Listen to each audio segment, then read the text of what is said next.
Hi, it's Olivia. Leave me a message. Hey, why aren't you here? Didn't I tell you the party starts at 8? Call me when you get here. Nancy hung up and walked inside the pub, heading toward her friend's table. Around the same time, Olivia stepped out of a taxi. She walked into the pub, too crowded, people stumbling from too much alcohol. She carefully moved to a less chaotic corner, pulled out her phone, and noticed a missed call from Nancy. When did I put this thing on silent? She wondered, tapping to listen to the message. But something else dragged her attention before the message could even sink in. Her crush, her entire teenage world, the boy her heart held quietly for so long, was there, out of school, unexpectedly.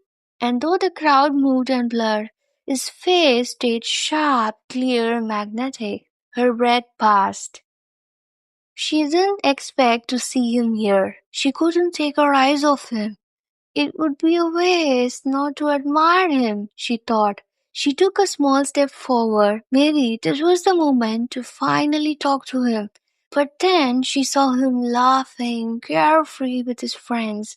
His casual smile made her freeze. If I talk to him now, it will get serious. What if it ruins everything? I would rather just admire him from afar. So she did.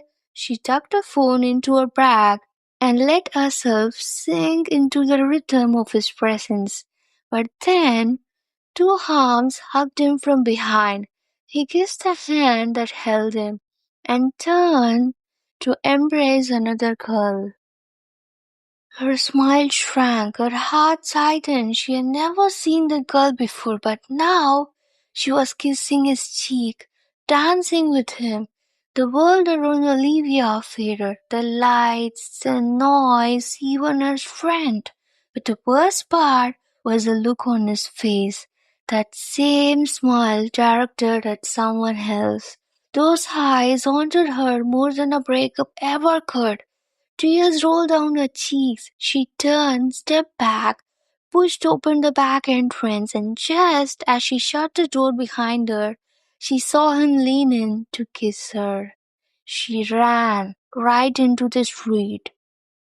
A stranger pulled her back at the last second. A truck whirled past just inches away. "Watch out!" he shouted, still mid-conversation with his girlfriend, as he vanished into the pub. If he hadn't grabbed her, she might have ended up in a hospital bed for months. A taxi stopped beside her. Her phone buzzed again. Nancy was calling. She didn't answer either. Instead, she turned and began walking in the opposite direction of her house, down a long empty road. No people, no lights, no reason. But she walked anyway, carrying an ache bigger than her body, her breath uneven, hand shaking, eyes hollow. She didn't know where she was going, only that it felt like she couldn't go back, not yet. 10 minutes passed, still walking, her energy drained, but her mind kept playing that moment on a loop. Finally, she stopped, collapsed onto the sidewalk, and cried in silence. Even the quiet hurt now. She couldn't even cry anymore. She looked up, eyes puffy, cheeks stained, straight at the camera as if for asking help no one could ever give. That's when she noticed her phone buzz again. Concerned messages from Nancy. For a moment, she just stared. Then finally she decided to call her back. But unfortunately, now her friend wasn't picking up. The fear inside twisted tighter. She slowly decided to go home. As she began to stand, her eyes caught something.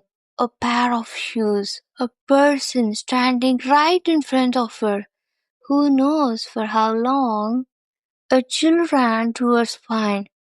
How long had he been there? She gasped and fell backward. Careful, he said, a voice soft, teenage. She looked up, a boy in all black, t-shirts and jeans. She tried to stand, her legs were numb. He reached out his hand. She hesitated but took it. He helped her up, then let go. Can I help you? He asked gently without her saying a word. No, I'm good. My friend will come pick me up, she replied, trying to sound steady. She pulled out her phone to call Nancy again, this time hoping she would answer. It rang. Once, twice, but no one picked up. Come on, pick up, Olivia whispered. The call dropped. She tried again, and that's when her screen flickered and died. Battery gone, hope too. I think I can walk on my own, she mumbled, trying to reject herself one more time. I can drop you, I have got a car, he said again, calmly unlocking it from a distance. She heard the soft beep as the car lights blinked. It was parked at the edge of the door. She hesitated, looking toward the way home. Too far now. Too dark, too alone, but she shouldn't get into a stranger's car. She glanced up at him. Then he said, I know you actually. Olivia, right? I go to your school. That caught her off guard. Sorry, I couldn't recognize you, she replied, trying to stay polite, guarded. Maybe you will, he smiled, while I take you home. She froze, still unsure, still shaken. Her body wasn't ready to make a choice. She stared at his black car. If you keep staring, my legs will go numb too, he joked, but she could feel something strange, something off, the pressure, the push to hurry.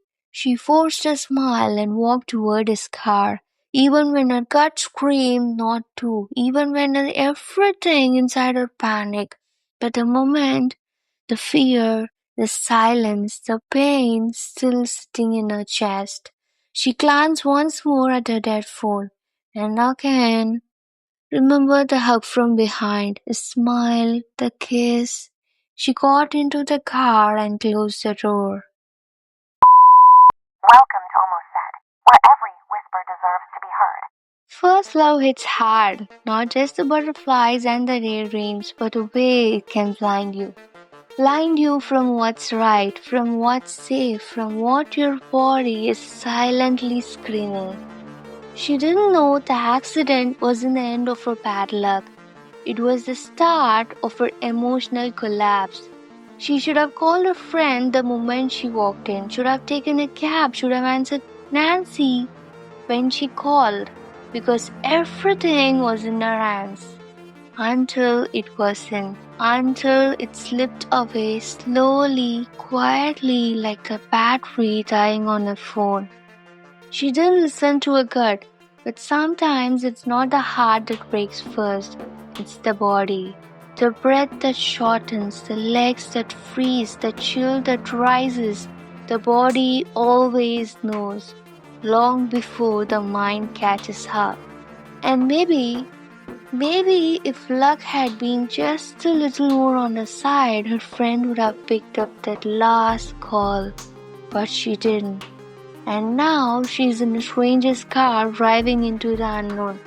Because sometimes the pain doesn't just hurt, it disorients. And all it takes is one night to lose yourself completely. Almost said.